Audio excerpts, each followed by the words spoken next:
importance à prière. Donc je disais que Monique Ndeko Ayoki Odora, une présence il y a d'autres personnes. Donc à chaque fois quand il y a un ça ne va pas, quand il y a des choses de Monique, il faut prier. Au bon de là, au Sénanzamba révélé. Jérémie 33:3. Souvent il y a des fois, Tolobaraka invoque-moi, je te répondrai sans pour autant te taper dans la profondeur. Mais c'est un verset pour ça que moi j'aime beaucoup. Parce qu'au travers de ce verset, Dieu peut te donner des sujets de prière. Bien aimé, si la racine de tes problèmes est inconnue, le problème peut rester toujours le problème et qu'on change. Les cambo, ils ont frappé, puis ils ont inconnu nombre d'années. Bien aimé, écoute, Kalabongo, écoute, surtout ceux qui ont identifié, en fait, ont identifié racine nangote. Bien aimé, battu, bene, ba fréquentara église lelo. Beaucoup de gens te fréquentara église lelo. Ma, ceux qui, ozongo na makamozo simbate, il faut senga kanzambe na verset tokomia, qui te révèle des choses cachées, qui te révèle des choses pour bien cibler ta prière. Il faut bien regarder les choses pour cibler ta prière. Il faut que Dieu puisse te révéler. Dans mon qui le diable a envoûté, il y a un moment à une place quatre na vie à moto. Il y a d'autres choses, il y a d'autres paroles, il y a orgueil, moussous, il y a la vie à bateau, il y a justement moussous, il y a la vie à bateau. Bien aimé dans le Seigneur, ce n'est pas normal. Diable a contrôlé bateau et belé. Le diable a aveuglé bateau et belé. Il y a beaucoup de gens n'ont pas la vision. On voit la libala où il 15 ans, 20 ans. Et Kabwani, à l'occasion de rien.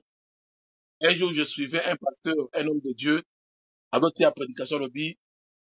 Comment, après avoir battu empire, nayo, travaillé, créé, mais aux autres,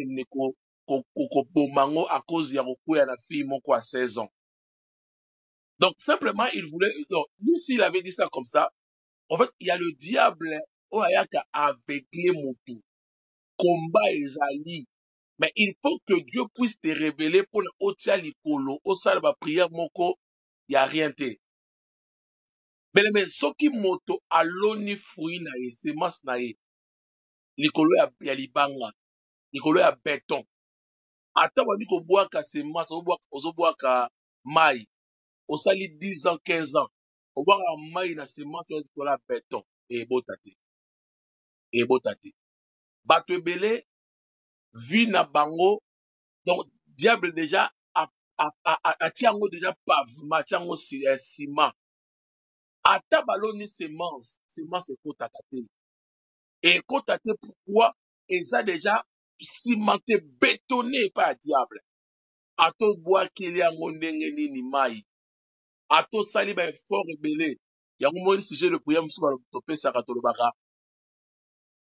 Au péché, ou arrêter quoi péché na liziba o ezanga mbisi. Frère, imagine la bateau bakoli na njili mai mo ezalaka na ba benga ngo mai moko mai ya papa makina ezalaka na mbisi te. Soko bike no na kolia na liziba oyo.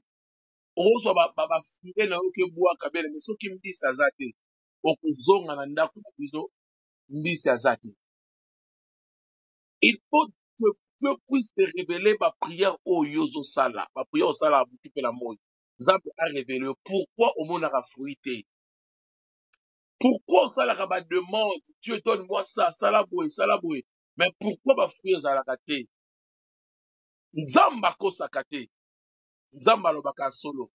Mais quand tu vois que tu fais de prière et que ce prière-là, déjà que exaucé, il y a quelque chose qui ne va pas. Ceux qui ont planté na béton, ceux qui qui déjà siégé na ndaku na yo, vanda, ceux qui ont la mauvaise influence, ceux qui ont la bateau ba conseiller comme mabe, ceux qui ont la musala o eza, bien aimé, tu pas au courant de bon de la ndenge nini. Au moins la misisate, il faut bon de la nzamba révéler yo qu'est-ce qui ne va pas. L'autre fois, la négociation l'église, ça peut être exemple, ils ont beaucoup à tout salle, à zo bosser dur à son mandat pour l'Europe. À zo bosser dur à économiser. Nzokande, et si on est au sala, est-ce que vous qui contrat na ya mboche à CDI, pour na aso mandat kuna yi. Musala wana, dans la produit, va bien en miette, en fait, il y a miette, produit mon pour faire la source de mandat. Alors, produit wana, ils ont la kamabe, et détruisaka, et puis ça a cancer. Ndeko oyo, à se donner à fond, lorsque asili si kofuta mon wanda kuna yi, va être diagnostiqué qu'il a un cancer. Et que le cancer wana est lié rapidement à Kofi. Donc, on a posé les questions. Est-ce que Dieu l'avait permis à Tikana Moussala ou le plus dur à Nekosala à son mandat pour jouir nangote? Non. C'est que Abalek au bois comme Maï Nicolas Liba, alors qu'il Nicolas Liba, Nicolas Béton. Donc, ce qui a bonné qui nous a dit, Dieu révèle-moi, Dieu révèle-moi, Dieu révèle-moi. Dieu n'allait pas le laisser travailler dans ces lieux. Mais le diable l'a aveuglé. N'est pas te belé, bah, y a rappelé l'église. Mais le diable déjà aveuglé bango pour ne pas ba mona ou esi ka problème ezali. Yango zo mona ba conflit ebele ba bato kutana nango. Na moment où confinement ezali, moment où ezaki non, couple ou ekutana raté faut ba kutana. Bato ne faut pas vendre bazala na paix, mais ezali na moment oyo so ta une information to ya ba femme au baza maltraité et mati na moment ya confinement. Vous savez pourquoi? Parce que le diable n'est pas confiné. Le diable est là, deux démons, enchevé battu. Nous vivons un moment où ce qu'on a présenté, les esprits mauvais et qu'on s'en la yo mapé. Il y a un moment où on a raté. Il y a quelqu'un qui a raté pour la donc, parce qu'il y a un moment où le diable a frappé fort.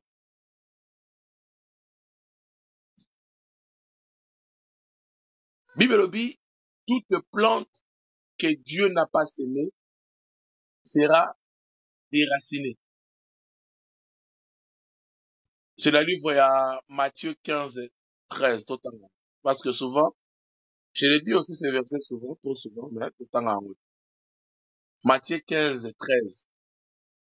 Jésus répondit, toute plante qui n'a pas planté mon Père céleste sera dessinée. Et c'est un sport, sera déracinée.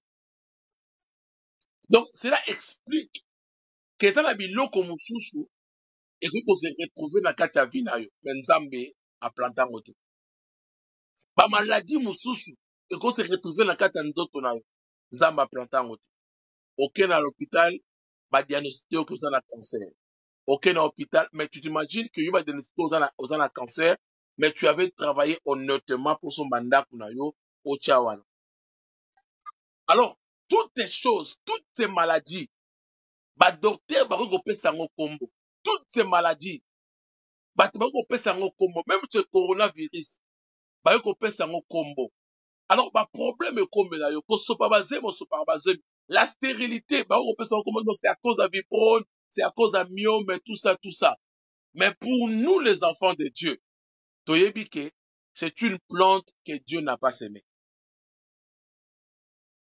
Quel que soit l'air, non, même coronavirus, mais pour notre Dieu, nous savons bien, pour nous les enfants de Dieu, que c'est une plante que notre Dieu n'a pas semée.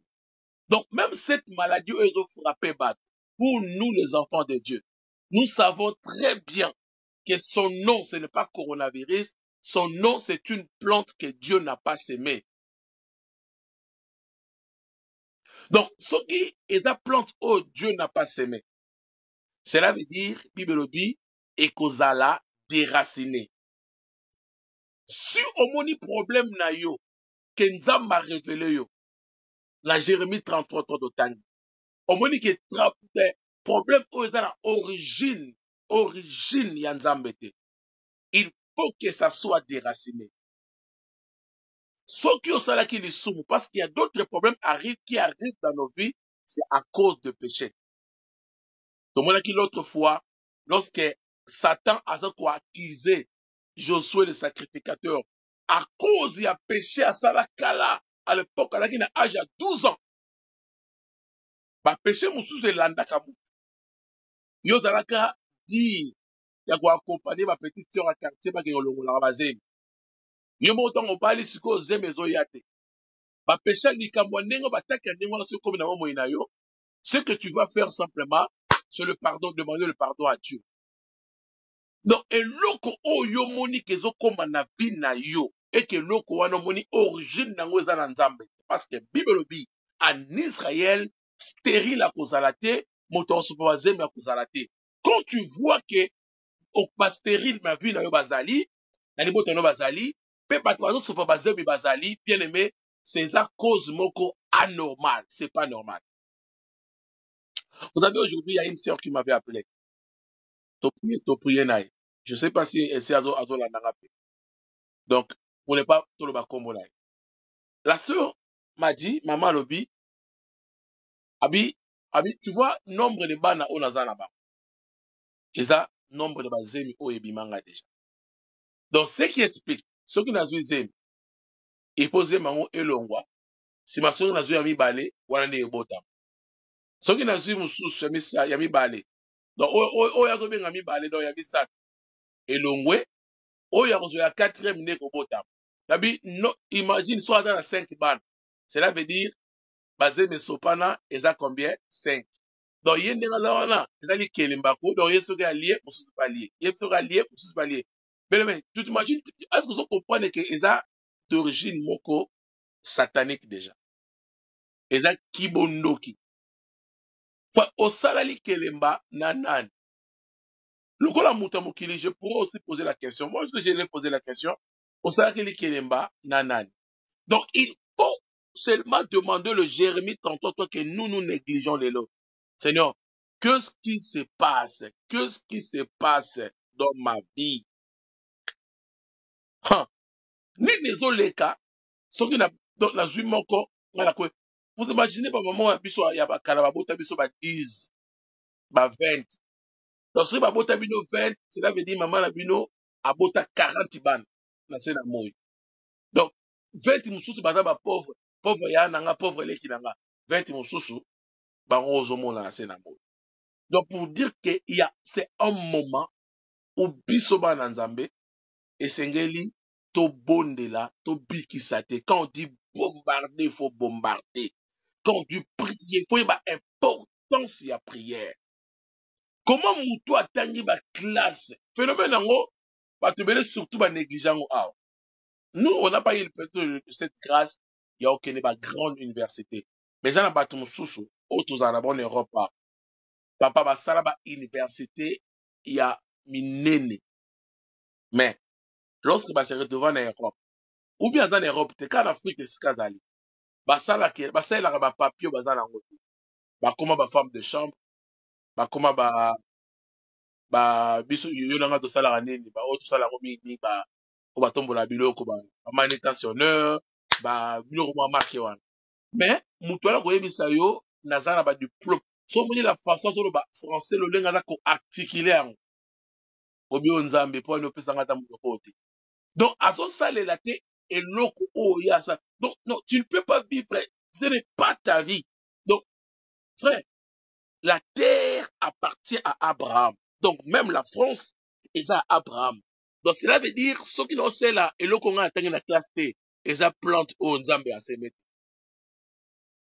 Et ça plante au Nzambe à se mettre. Préparateur de commande, voilà ce que je voulais dire. Donc yo sali bablo ko alors surtout l'année en bien, tu vas remarquer papa na yo ou bien maman na yo azalaka pe femme de chambre na mais na niveau oyo ya Europe ici kozate ya moko zate. Donc azalaka na niveau moko il y a trop alors balingi ba komisa bon mutu ba kabi pour la nika bana ba politicien ba koma ba ministre ba koma mais c'est faux. C'est faux.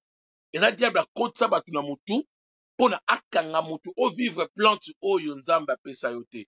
Frère, tomona mutu mususu pakistanais boyaka na nzela moko ou bien chinois mo boyaka na nzela moko. chinois na tanga classe na ye akoma ministre mboka oyo ministre écologie akoma boye porte parole moko boye boyaka ne nzela moko mais yo okoma ovivaka une plante que Dieu n'a pas semée. Tu vis une plante que Dieu n'a pas semée. Ce que tu remarques, c'est que ta jeune fille, là, comme elle a 16 ans, si tu ta volonté, on a un diplôme, et après, je vais aller faire aide-soignante. Mais c'est quoi ça? C'est quoi ça? Aide-soignante, on peut en avec un concours, à ça, 8 fois concours à Zouate. Aura la pamba Zouate. Mais elle parle bien français. Aura la Zouate.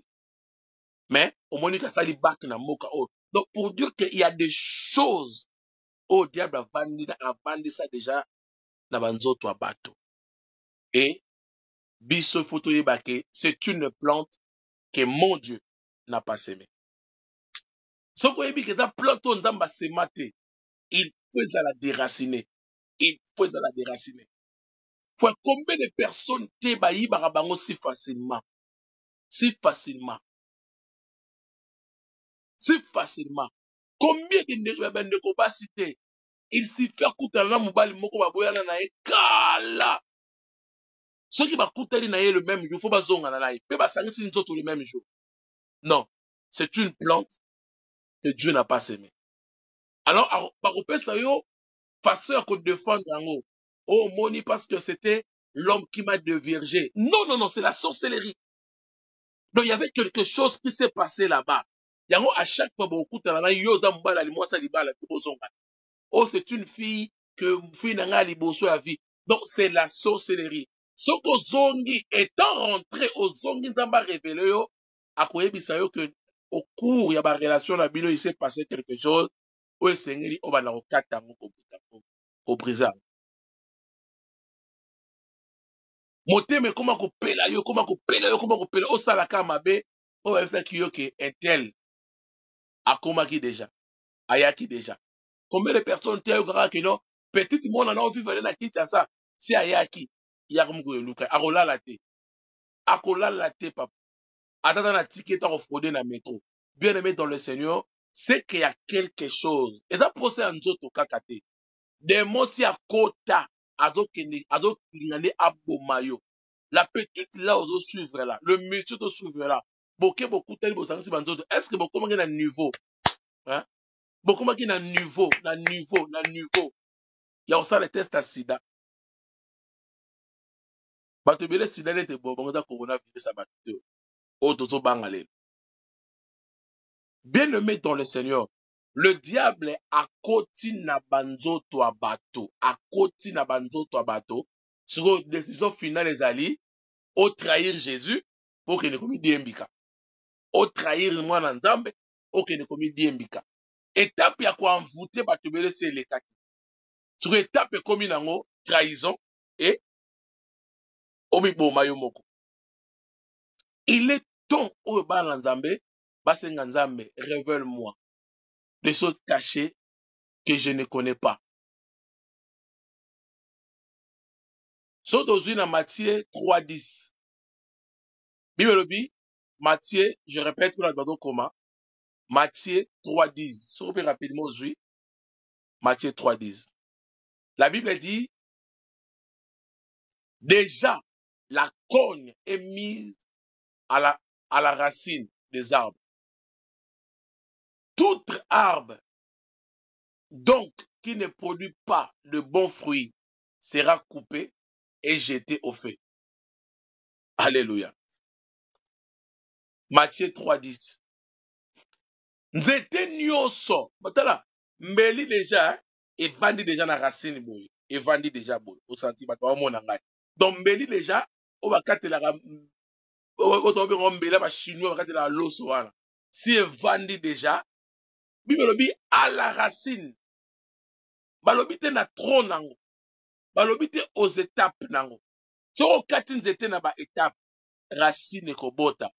Yango bazoloba nalobaka chaque fois nzambe na biso akausaka pinzoli ya miso te. Me nzambe na biso akendaka na esika ezolelisa yo akati yango abwaki yango kolela lisusu. Soki bakausi yo pinzoli ya miso lelo, lobi pinzoli ya miso wana ekobota po racine nango ezali. ya omonaka mibali oyo batrompaka basi na bango bayaka atrompe ya ye mama asepeli yo super na trompe yo papa azwa kado apesi yo kado mpe ka ozopinzola miso na yo me lobi akolelisa yo kaka parceke mosisa na ye wana nano ekatani te. Eske ozokomprane ngai? Bamama balobi amen. Bamama. Alléluia. Donc, pour dire que Nzamba alobi mbeli wana eza déjà na racine. Donc, ezotala ke arbre nyonso oyo ekoproduire fruit te ezokata yango. Tala sikoyo vi na yo. So osali Jérémie 33. Nzamba après eroza même na ba camarade mususu Nzamba yebiso kata bango. Kata bango. Tolobaki awa Naman. Anani Aman. Aman alaki pire roi. Amona roi nyonso. Pire roi. Kutu na mboka balobi ke no roi okota te. Roi koko kota te. Mais Aman et pardon moi c'est roi okota. Moi c'est roi. C'est roi ça na batana ya okota te mais Aman il faut akota. Sikoyo Aman nango camarade roi. Vous savez ce qu'il faisait? Aman nazo kele bazo loka déjà bazo loka. Aman mukolo okutana na roi. Roi ta la séduit. Aman mukolo osala boye. O la séduit. Lorsqu'à amemeli roi lisuma lipape po aboma même na mwasi na ye. Frère, ba camarade mususu ba komemela yo lisuma libabe. Okene na kopi simbi te. Donc azo tcho ba stratégie mo petite wala faux petite. Oh, mwasi ya moto to benga ye petite wala faux petite. Donc pour dire que ce qui au détectant nzamba ko lakisa yo ozwi nzete bakataka te okati. Frère, des choses que Dieu va te révéler. Ba relation mususu pe nzamba ko révéler yango. Relation pe ya mwasi na mobali. Pour ne pas au bateau à balania. Donc fiancé morazo ya kaso moni ke oyo nzamba to la sanga kaka ya zala na maseke okati. Et là, tant bobala le komi ale. Moi, inane à pamba. On a balaka des motos nini. On m'a balé bele kufa précoce. Parce que tout à la keno bon. Na bala e kaka po nengeza boye awa ezo yinda awa. Bien aimé dans le Seigneur. Toute plante que Dieu n'a pas sémée sera déracinée. Cela veut dire la pauvreté. Nzamba a semangote. La frustration. Nzamba a semangote. La dépression, bato bakota la dépression nyonso. Dépression, nzambe ete mutase asemango. La déception, nzambe ete mutase mango. Donc eloko nyonso oyo mona ke 4-4 na yo, nzambe ete mutase mango, il faut okatango. Mais comment on s'en sortir na biloko wana lorsque bandoki na batelemi? Comment maintenant okoki ko s'en sortir na biloko oyo wana soki ezoya? Ezaka na prière ka te to la zambe ezana ba biloko mususu esala yo au s'en sortir. Tolo bela trois moyens principaux lesquels esala ke chrétien amikangola ma la servitude ya ba biloko ezokomela ye na biloko eza ya nzambe te. Alléluia. Biloko ezokomela yo o moni ke eza ya nzambe te. Ezana ba point esala ke il faut moto. Donc la première des choses, il faut moto au devenir mûr en Christ. Ce qui moto comme mûr na Christ, ne a expérimenter un niveau de sa délivrance. Yango balobaka, la délivrance c'est tout un processus. Nenge tozo kende boy, no obonde la boy. Pona biloko ezo ekangaka yo, eza processus. Batu musese sengeli ba confiner yo po bitambula tambula na yo esila. Et puis après confinement comme na batu musu ba ko kokanda kuna bango. Mingi ba kokanda kote. Mais après ce confinement, mingi ba ko kokanda. Abet pe 2 jours abimi na eta va ina bela na mona on peut normal. Il y a beaucoup de gens milimo etinda bango soka ye kaka ba atiki kaka bilamba na ya musala tira aki aleki Château Rouge. Batu mususu pe mona abandaka nde abandeli na Château Rouge ameli ayeka alali. Dayena mwasi na bana bakuta na So bakutani week-end bandi susu kobunda lisusu. Donc il faut mutako mananu mire en Christ. Automatiquement au moment de délivrance na yo au fur et à mesure ezoya na moto. Au moment que ba esprit mosusu et comment komona yo moto po simba yo. Ba esprit mosusu ekimaka bato ekokima pe bato. So azo sentir azo koma mal à l'aise. Esprit o etambusaka pam pam pam pam. Soki a sentir que olinga su ko bimate. Frère ba otinda yete ye moko okima. Pome bon mutongo alinga su ko bimate. Ba esprit mosusu no beza ba camarade ya bibisa oka tout le jour. Mais so abenyo moto mikolo na ba pembe na mer. Moto mikolo na obimate. Soka suka okima te. Okima ba ya koma trop palais, akoma trop palais. Donc ba simbi ete de délivrance c'est salama. Deuxième point, il faut connaître la vérité. Et la vérité vous affranchira. Soki oyebi vérité te, vérité kokangola yo pété. Il faut yebande vérité. Donc pour connaître la vérité, il faut étudier et mémoriser la parole de Dieu. Beaucoup de gens n'étudient pas la parole de Dieu. Beaucoup de gens n'arrivent pas à mémoriser la parole de Dieu. Si tu connais la vérité, tu connais pardon la parole de Dieu, tu mémorises la parole de Dieu, tu dois commencer à déclarer cette parole dans ta bouche. Hein,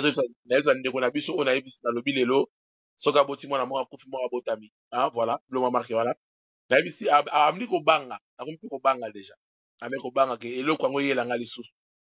Je lui ai dit, il faut commencer seulement à déclarer la parole de Dieu. La Bible dit, et comme Barozalate. Moi, tu sais que, pasteur Koutep Parolongola Kindoki wan, Yomoko, tu as ce pouvoir Olongola Kindoki. Sauf que on dit la vérité à parole de Dieu. On comprend que la délivrance de la sorcellerie, et donc, banana, pas na yomoko, boti à moi na wan. Parce que yonne motobota moi na wan. Bible dit, les enfants, ce sont de bénédictions que Dieu nous a données, n'est-ce pas? Zambe mutapesi biso bango. Webi ki azaya yo. Azaya yo. Si on a pesi exemple, tant qu'on entend la Bible, yo on mémorisera la parole de Dieu. Bible le Bible pesi ba na Israël montagne moko. Ba pesi Josué na Caleb. Caleb azalaki le deux personnes oyo ba défendaki lorsque ba les ba mirime contre Moïse. Zambe bi Caleb na ko pesa yo boye nzamba sali ye promesse a pesi yango. A pesi mwana wana. Lorsque Caleb a komi mukolo akomi pembe na montagne, pozo montagne. Nzoto si elembi. Josué alobi Caleb yo kozwa montagne ote parce que si na moni bandoki bazakuna, banguna bazakuna, ba géant bazali. Caleb ayebisi boy. Donne-moi cette montagne parce que Nzambe mutapesa nga yango ezanga. Makasi ona ki notana yaki jeune. Na kobunda pe na kolonga bato bazana kati. Donc la sorcellerie eza Nzambe te mutatiango et pas mwana oya pesio. Donc, yo sikoyo, lokola moboti, okotele makara na parole boy. Olobi na déclaré kindoki. Na longo liyo lokola mwana oyo. Lokola ngana zamo. Obi lokola ngana zamo boti. Lokola na yebi vérité oyo. Na longo li kindoki ya mwana oyo. Bien mais, bakondi yo bambongo te, bazo babushi, batia mwana na boko, na makolo, bazo boma ye misu. Bazo boma mutu misu, bazo fungule misu mususu. Devant ce mot de ça, tout ça, vraiment, je me souviens encore. Pendant que la bande va début à vie chrétienne. Et là, qu'il y a un déco, moi, na moko a papé, c'est kindo. Ma parents na ba zui ba iba kesa na délivrance na ba Congo. Ba Congo, et qu'il y a mutumo kuna ba no benga yo ndika. Ba kesa ile délivrance kuna. Ba longo lié kindo kiwana. C'est no bango. Mais nzo quand temps ba longo lié kindo kiwana, ba fungo lié miss, moi na comme le plus dur. Et comme siko ata bo kangi porte. Ya okota. Ya okota ba bakisi ye mususu. Moi na kobana ko zika te ba te ba bougie ba te ba li ko torturer. Bien aimé, yo moko moboti, quand tu connais la vérité vous affranchira. Ton problème, parce que tu ne connais pas la vérité. Ton problème, toi, tu ne connais que le programme. Christina, maison, voilà, les chaînes, les canaux TV, voilà. Tu connais que ça. Tu ne connais pas la vérité. Kim Kardashian, Mikolo Basali Boye. Tu connais que ça dans ta vie. Il y a un abandon, tu n'as yo, pour comment on l'a eu, pour commis, moi, si en Hollywood. Pour maîtriser ma film nigérien. So, bah, tu sais, ah, au Snatalan. Ah, au goût de thé. Ah, au de prison, la sika. Mais le jour où tu vas méditer la parole de Dieu, comprendre la parole de Dieu, tu vas commencer à déclarer. Tu vas commencer à déclarer. Je me souviens encore, il y a un film même au nigérien, il y avait une maman qui n'a pas de problème. Maman wana mkonso azwi chaise, ake na chambre, atie na kiti, afukami, alabi nzambe, na vandisi yo na kiti yo vandawa, nzambe vandawa. Abandisi ko koyebisa nzambe makambo ezoleka la vie. Mais toi, tu ne pries pas. Quand tu as un problème aux là, tout le monde aux téléphone. Loko la bonne mesa la recommande des gens bandi ko obenga oyo mabe, obenga oyo mabe, obenga oyo mobali na nga azosala nga boye, azobeta ngai, azonyokola ngai, azosala nga boye, azofinga ngai, azosala boye. Mais il y a d'autres personnes, il y a d'autres katikati na yo, il y a d'autres tina ne kwa mabe. Soki nzamba révélé yo, obani ko buka esprit wana, omwana momone kitoko. Awono, mosanga dala kitoko boye ndeni nga nalaki aveugle. Yango ozomona bato bazala so bozala libala. Tango bozala libala bozomona aza mabe, akende na ye libala ekokufa. Tango bokabwana, okomona mosanga dala kitoko. Ya bana ba soki mwasa bomi libala koma kitoko mingi te. Ezalaka le diable nde afungoli siko mobali misu. Oyebi ke ezala bato ebele babelaka otite spirituel. Non, pas otite, babelaka cataracte. Cataracte, cataracte ezali maladi moko ebotaka poso na misu. Donc, on va nous montrer bien te. Bato ebele kwa sala yo opération ya miso spirituel. Po okoma komona bien. Moni Jérémie 33 to tangi wana. Eza mbeli oyo kofungula bato ebele miso ko opérer yo na cataracte wana yo belaka. Tu ne vois pas, tu ne vois pas. Oza la cataracte spirituelle. Il faut bazwa penza mbeli docteur, le vrai médecin. Abana ko longola ba poso wana nyo sone bota na miso na yo. Babambi babali une semaine après. Mais mobali oza na vision boy. Moi so yo nzamba pambola. Moi te mala boy ta miminga na délivrance. Tu ne connais pas la vérité. Tu ne connais pas la vérité. C'est pourquoi que oza makambo zo telema toujours na vie na yo. Parce que tu ne médites pas la parole de Dieu. Ephésiens 5:12. Ephésiens 5:12. De qu'on arrive tout ça la guerre. Ephésiens, pardon, pas 5:12. Ephésiens 6:12. Bible lobby, car nous n'avons pas à lutter contre la chair et le sang, mais contre les dominations, contre les autorités, contre le prince de ce monde des ténèbres, contre les esprits méchants dans le lieu céleste. Frère, tozo bika, tozo bunda, na batu normalité, tozo bunda, na ba esprit.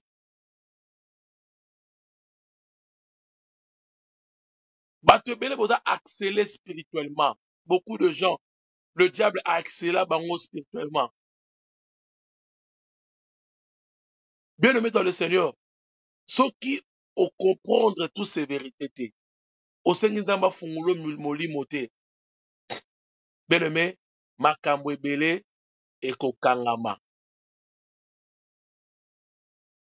Ezala ba biloko ebele esala ke et conduire bato na kata servitude.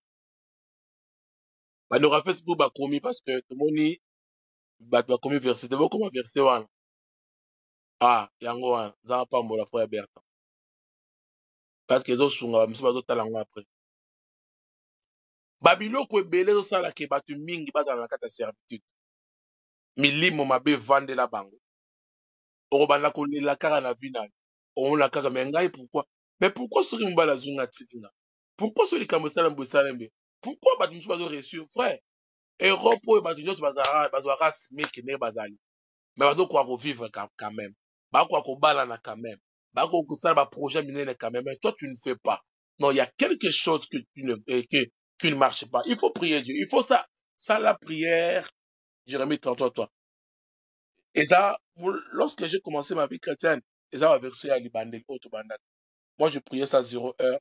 Je remets 30 ans à partir à 0 heure de prier. Et Dieu avait révélé des choses. Babylone est belé, ça qui conduire bateau, ma bateau. Dans la servitude, la première des choses, on doit noter. Quand tu vis pas dans la volonté de Dieu, lorsque un chrétien manque de faire la connaissance à la volonté parfaite de Dieu, à fond, la porte, la attaque, la diable. Beaucoup de gens ne vivent pas dans la volonté de Dieu. Libala yo koti, parce qu'on envia qui, moutou. Obi que dans la bâtiment sous déjà en Afrique, on a comme on a mon bal, on a mon amour, on a quoi envier. Lorsque bon, c'est gars, aïe, akomaki, aïe, na kebalai. Donc tu ne vis pas selon la volonté de Dieu. Il faut aussi prier l'Éternel. Makamozo comme il faut pour de l'Anzambé. Tu ne vis pas dans la volonté de Dieu. Vous savez que tout le qui c'est Ernabi sur les lois. Oh là là. Toka ta moni, hein. Toi, continue. Toi, tu as commencé à la péter. Toi, tu es Ernabi sur. Alléluia. Donc, tout, le moment quelque part, bon, tout kata. Mais c'est important de Babylone. Pardon?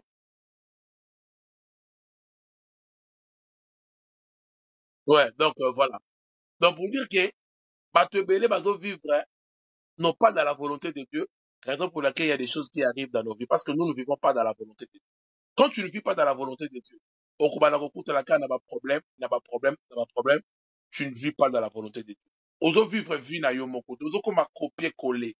Tu ne vis, quand tu ne vis pas dans la volonté de Dieu, ba démon, ba kotika étape où il y a ba envoûtement. Bah, comment sur l'étape à siéger, le gars va siéger. Et ceux qui va siéger, déjà, c'est mort. Après, tu vas trahir Jésus. Après, c'est oui, comme il dit Mbika. Deuxième point, rapidement. Le malédiction hérédité. Le malédiction hérédité. Beaucoup de gens, bazo vivre la malédiction hérédité. La servitude profonde de la malédiction.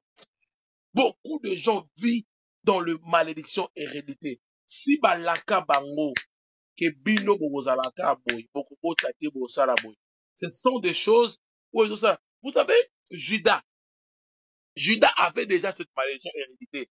Il y a un moment lorsque étape où il y a foutu longwaki et côté dans d'autres malamora et banti. Judas, bibelobi, malheur, il a fallu kuta bota manayi. Malheur, il a fallu abota manayi. Judas botami. Lorsque Judas botami, cette malédiction a suivi Judas. Raison pour laquelle il ne faut pas oublier que notre verset de base, Jérémie 33:3, invoque-moi. Il faut demander Dieu, qu'est-ce qui ne va pas dans ma vie? L'âge est avancé. Ma problème est Zoya. Est-ce que je me retrouve dans cette malédiction hérédité? Et ça, la moutoumsou, si ba teka ba la basi nyon soit famille, ba ko ba la te. Ba obotaka wana, ba obotaka wana. Yosko na poto au Santa Angote na Europe, au Santa Angote, que obota bota ndenge wana parce que yo mona ngo que no ela za nga femme c'est ba futa nga dans nombre de bana ba futa nzokande tu fais partie na kati ya malédiction hérédité na bino mais la seule différence parce que yo siko malédiction na yo ba to futa yo ozo comprendre mais tu es une femme oza ko faire partir na kati ya malédiction hérédité dans la seule différence toi on te paye mais tu te retrouves na cycle wana. Or, si Dieu n'a pas révélé cela dans ta vie, au brisé en côté, tu vas rester comme ça. Le jour au fond, on l'a mis comme dans la 40 ans. Makamose kendaki bati balekaki. Omika koko compliqué baninga baboma pe ya bango. Non, c'est pas leur faute. Toi, tu vis dans la malédiction hérédité.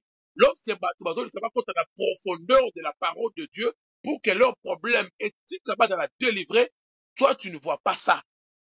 Jérémie 33, 3, verset au salé la yango wana. N'oubliez pas, quand il y a ça ne va pas, n'oubliez pas. Tout le temps, au bon de la Jérémie 33, au moins, on a vous savez, lorsque je suis arrivé en France, na commis la France, na kenda na mboka mona boy na tanga kombo po ezala mia ciblé, bato ba komona ngo c'est pas bien. Na koma na mboka wana, na koma ovanda kuna. Il y a une famille, ba yo yambanga to mo vana ba. Frère, na moi, ezalaka bata très bien on mangeait ensemble. Mais quelque temps mon là-bas, non bois quand on a mis, non bois on a fenêtre, on a 11e étage. Ma parole non bois on a fenêtre sur le bama. À l'époque, déjà qu'on y a Europe parce que là qui tout à kobanga fort. Mais lorsque tu continues to bani ba prière, tu continues à profondeur.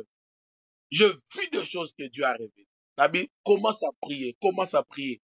Zamba bani ko révéler ce qu'on ndeko. Abi il y avait un moment au bana komona Ibu mora, je dis bien Ibu awana poto. Ane kwa kule na porte chambre na yobu e vise na biboy. Koso banga abi c'est Ibu wana. Donc ndeko ba révéler eloko yo amona ngotamula e elongwa et bossana. Dieu lui a révélé. Invoque-moi, je te répondrai. Pourquoi ces problèmes persistent dans ma vie? Troisième expérience, je pense que troisième expérience. Voilà, troisième, ce qui nous conduit dans la servitude, c'est l'expérience traumatique émotionnelle.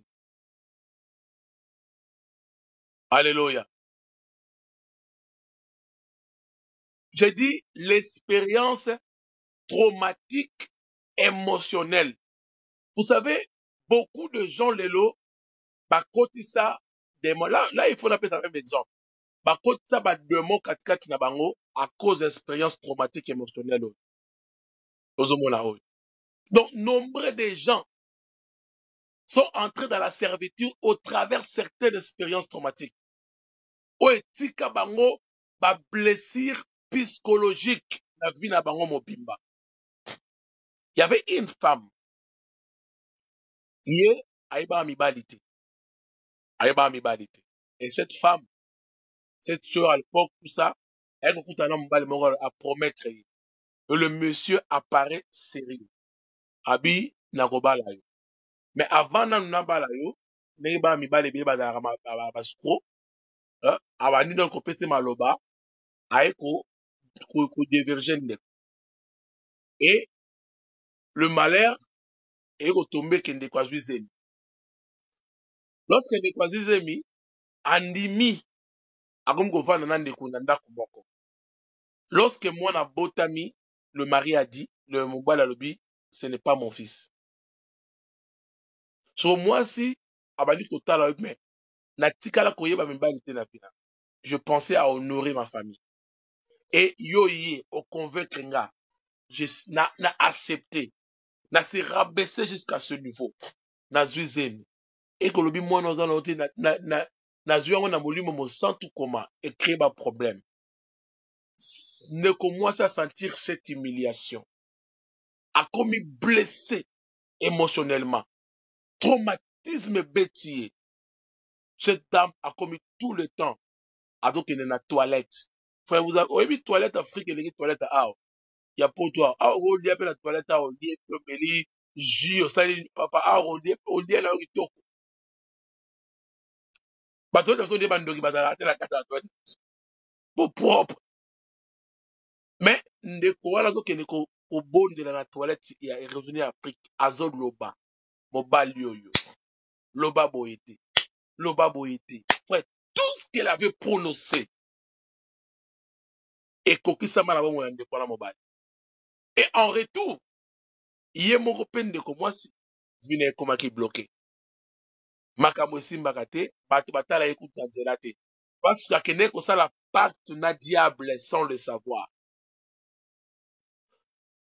Basi ebele à cause de ba déception mbali na bango basala bango na ndako si balakela bato mabe. Ebali mabe. Yango ozomona ozosala makambo te réussir te.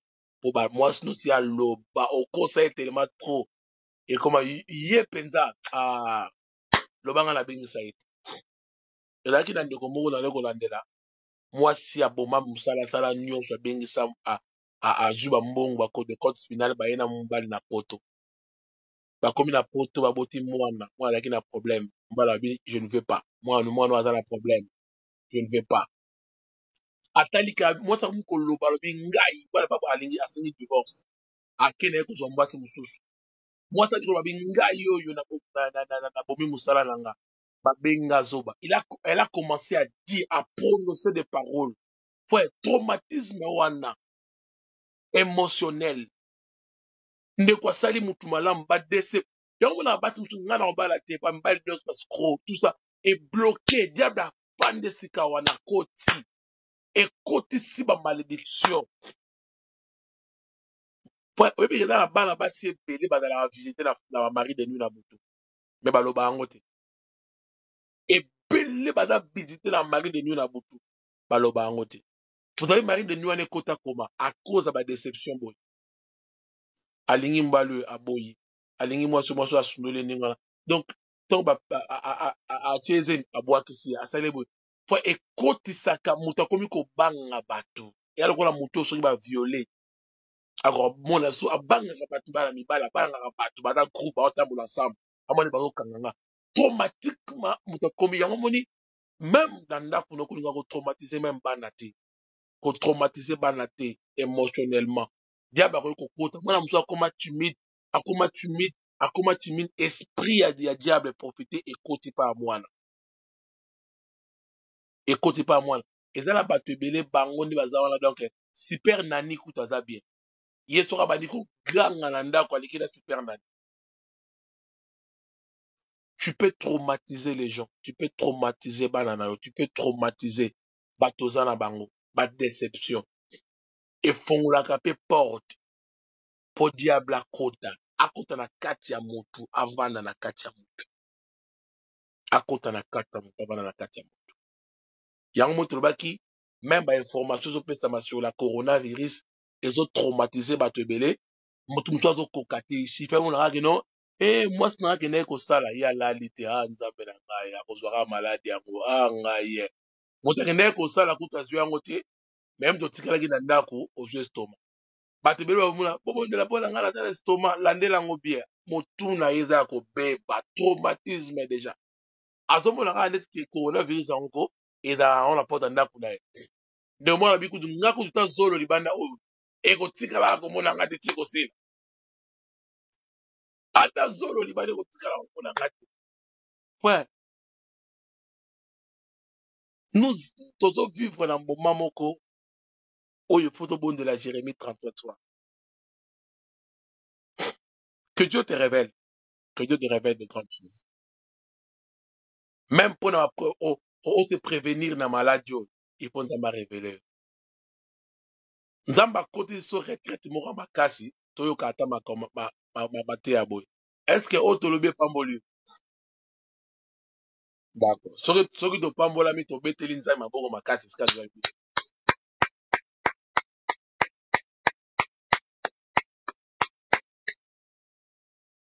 bien aimé lelo toyoki tobondela mpenza te mais tozala au moins na 2 sujets de prière nous allons prier pour ça toprier mpona bato eza bato bapesa sujet de prière wana moi tobondela na 12 heures bakoki kopesa yango te na 12 heures wana donc cela veut dire balandisi yango na batesto toprier mpona yango mpona chaque 12 heures yango naza koinvite oza na sujet de prière ndeko moko invité na chaque 12 heures esika topesa basujet de prière tobondela tolobi boye sujet de prière ozopesa so omoni ke sujet de prière wana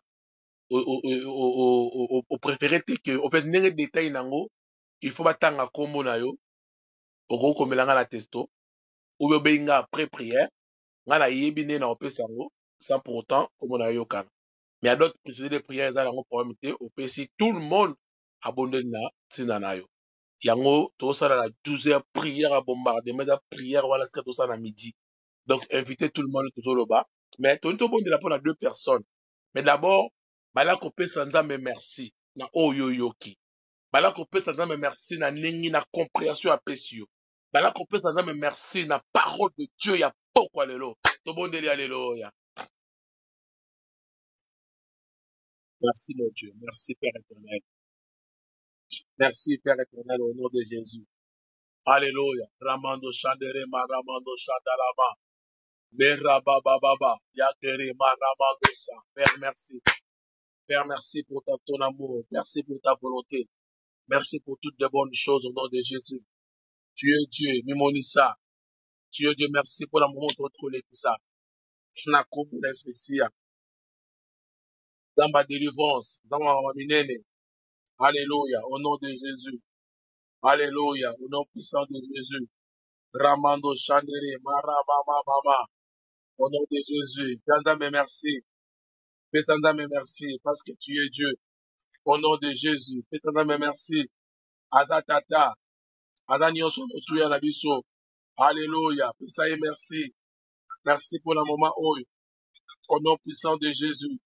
Alléluia. Au nom de Jésus. Alléluia. Ramando Chandere. Marama Mama.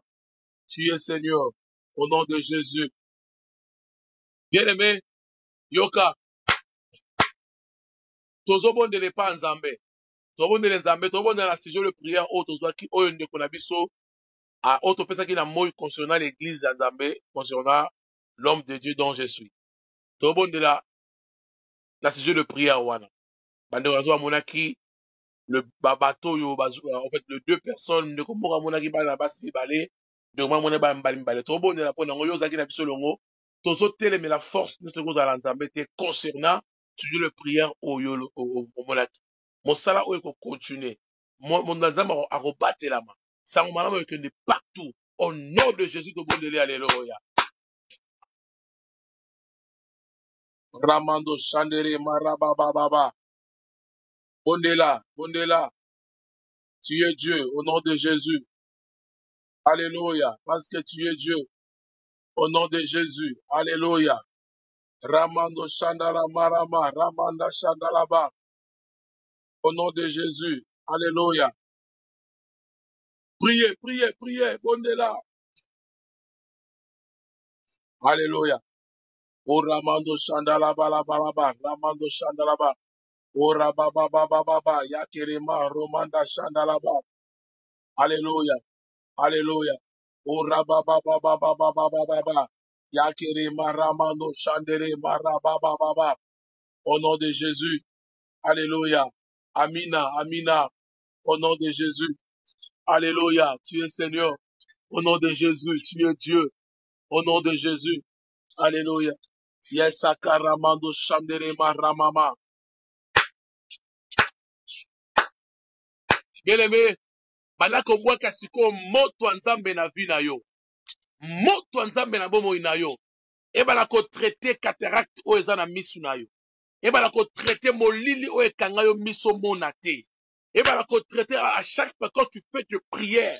Au mona o mon ennemi abonde la kasala po na yo te. Simba misu na osala opération spirituelle maintenant. Balako fongola ekayo evande longwa. Cataracte spirituelle longwa. Au nom de Jésus, to bondeli, alléluia. Toza ko vanda obie na mabelo be toza ko fuka ma c'est ça. Pa prière na biso au nom de Jésus. Alléluia. Au nom de Jésus. Alléluia. Ramando Chanderema. Yaka Ramando Chanderema. Au nom de Jésus. Au nom puissant de Jésus. Moto nzambe, moto nzambe, moto nzambe, moto nzambe. Elongola nyonso ya pekisa nga na mona nzambe. Elongola oyo pekisa nga na mona mosantu abato alola. Elongola pekisa nga na mona Père éternel. Au nom de Jésus. Au nom de Jésus. Au nom puissant de Jésus. Alléluia. Ramando Chandere Marababa. Alléluia. Alléluia. Au nom de Jésus. Moto nzambe, moto pela. Epela au nom de Jésus. Que le feu épela. Fire. Fire, Père éternel. Fire, mon Dieu. Fire. Maintenant. Et le rôle, nous se pour concernant ma vie. Au nom de Jésus. Alléluia. Ramando Chanderema. Au nom de Jésus. Alléluia. Yakerema Ramando Chanderema. Au nom puissant de Jésus. Alléluia. Bien-aimés, nous allons prier. Tozobondela. Pour ndeko na biso na pesa exemple awa na matière na lobaki à chaque fois soit zemi soit moko po longo après mususu ekobota. Tobondela pour ndeko. Esprit oyo menasaka ye. Bien-aimé dans le Seigneur. Tozo bombarder yango. Tozo détruire yango. Tozo kata hémorragie wana. Tozo pétisa yango. Au nom puissant de Jésus, tobondeli, alléluia. Bombarder, bombarder. Là où tu es, alléluia.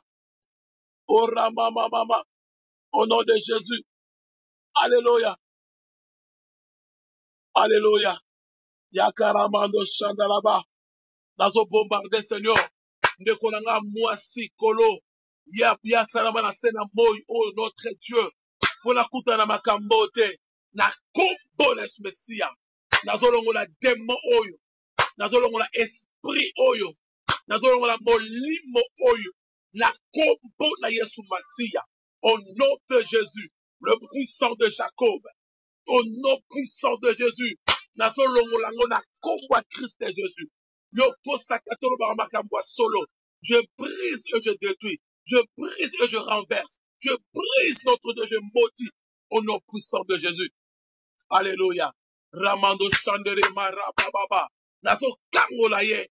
Nazo longole na prison ya diable. Na kombo Yesu Messia. Au nom de Jésus-Christ de Nazareth.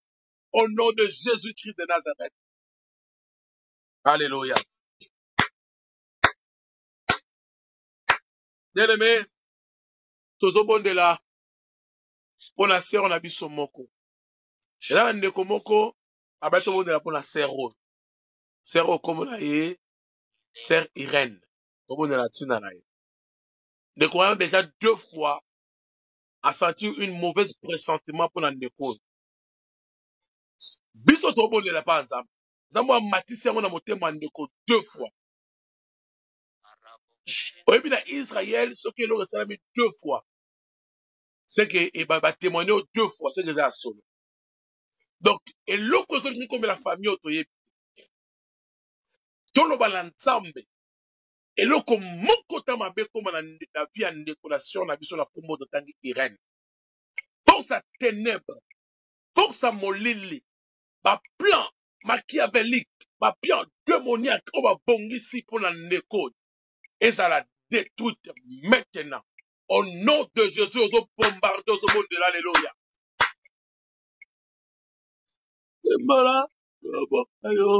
Alléluia. C'est moral. Lobo. Yes. Lobo koe. Yaya. Aranga bora hamwe. Mara bora yo. Yes. Sangai. Embo. Akisanga kembo. Yes. Lobo ko. Yaya. Yaya. Nana mora yo. Ye tekinga ye. Ya. Motema. Nachera yo motema. Ya. Ya, rakaye. Ya. Nana mora yo. Yes.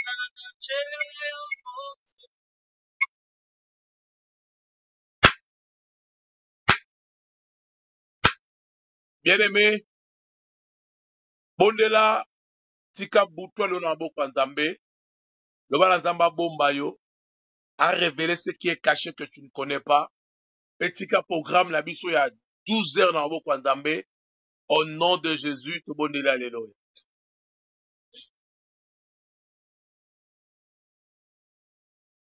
Bondela nzambe au nom de Jésus. Au nom de Jésus, merci. Merci pour la mateya, merci pour la nyonso, merci pour la losambo. Au nom de Jésus.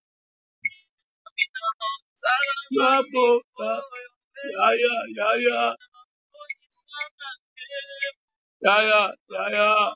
Hello, mana mona yo. Nanguya, Boza papa nangai, Amina. Hello, mana mona yo. Amina, nayanga pola mwe. Yayo potema, Yesu. Au nom de Jésus. Totikali kimia, bien-aimé. Nekomoko, comme d'habitude, azo clôturer séance à l'élo. Azo lobalanzambe, abomba biso na butwa lelo. A révélé biso ba sujet de prière na Jérémie 33:3. Na ba vie na biso autre ko bonde na lango pe kufa. Pe atika prière na biso à 12h à lobby na maboko ya Nzambe. Pe to ayebisa Nzambe abimisa biso na confinement oyo. Alongola malade oyo. Totiki esika na ndeko aza en direct na telefone abonde. Kwa simbami.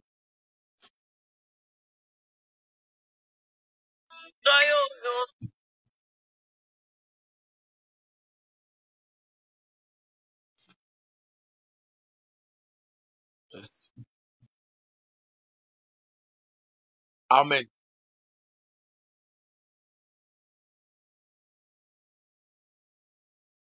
Amen.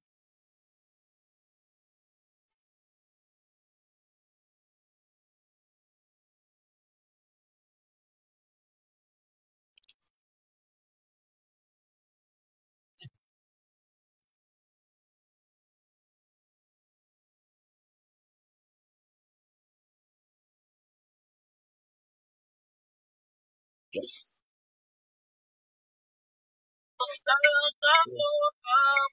Yes.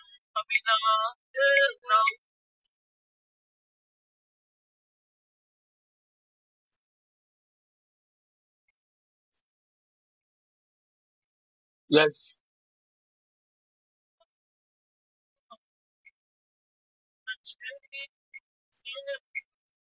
Yes. Yes. Mm. Yes. Yes. Yes.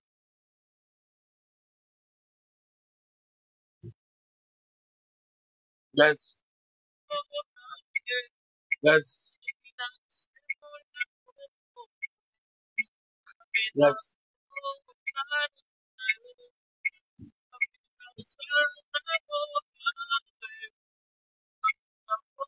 Yes. Yes. Yeah. Yeah. Yeah. Yes. Yeah. Mm. Yes. Yeah. Yeah. Yes.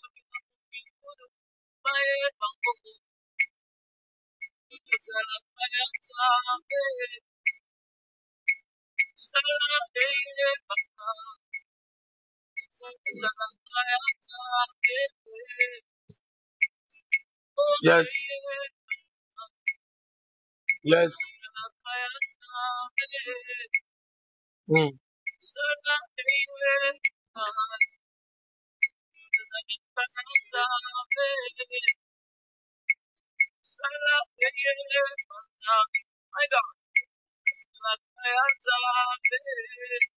Yes.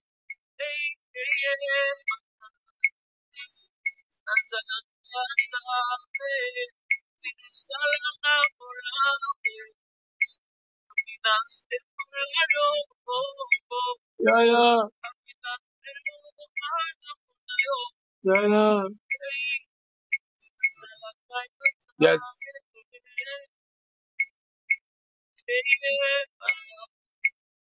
Amen. Amen.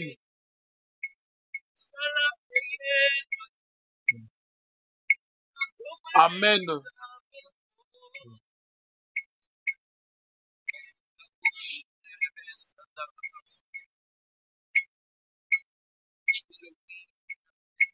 Yes. Au nom de Jésus.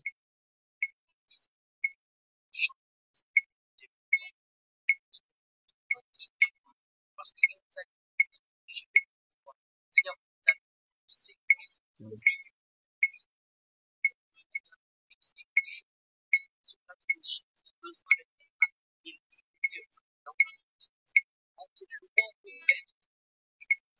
Yes.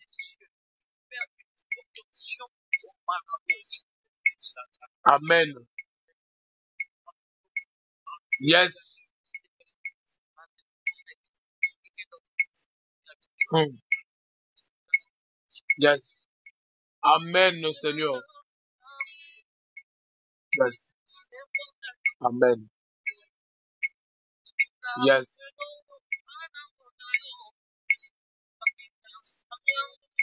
Yes. Amen.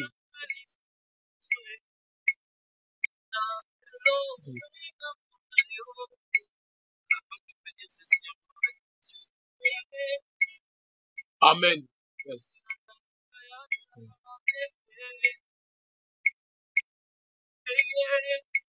Amen.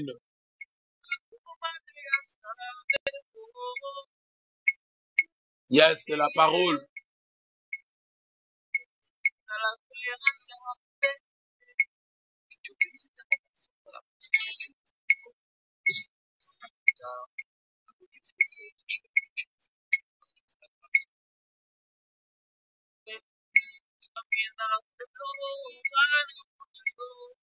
Amen.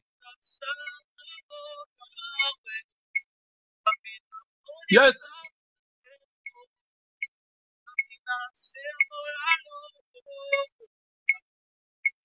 Au nom de Jésus. Yes.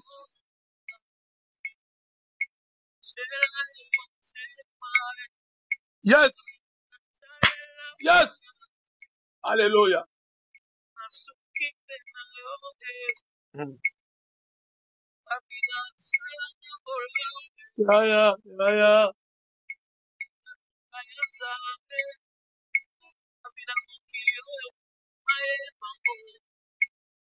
Mm. Mm.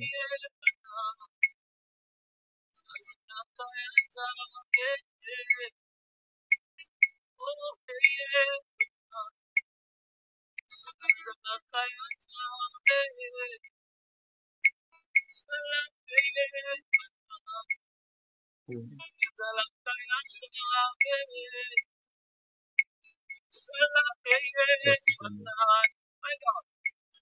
Mm.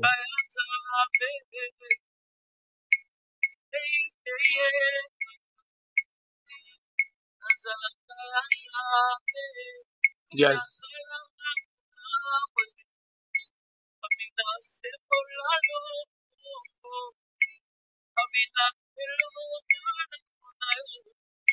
Amen. Yes.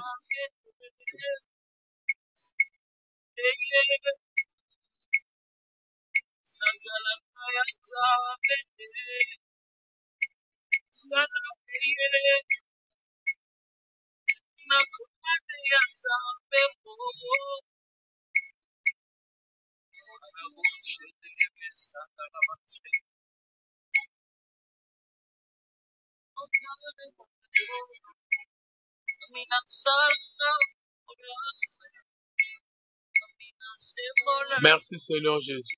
Amen. Tobeteli nzambe maboko.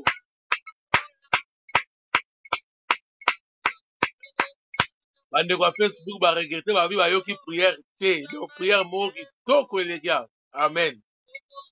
Ndeko abondeli kombo nani? Ah, boni mwana. Ah, ok. Lobi borobima. Oh, gloire soit rendue à Dieu. Merci pour na Ethan. Ethan, hein? Nolan, pardon. Donc, tokomi na suka, soki ndeko moko ye sika, na biso, opesa kombo na yo, avec tokata. Donc, mutalelo, tobakisa batu bien aimé, tobakisa batu, topanda numéro, Nzambe apambola biso e. Bolala bien na kombo na Yesu Masiya, tomonani lobi na midi, toko bombarde lo. Ah, merci, chacha.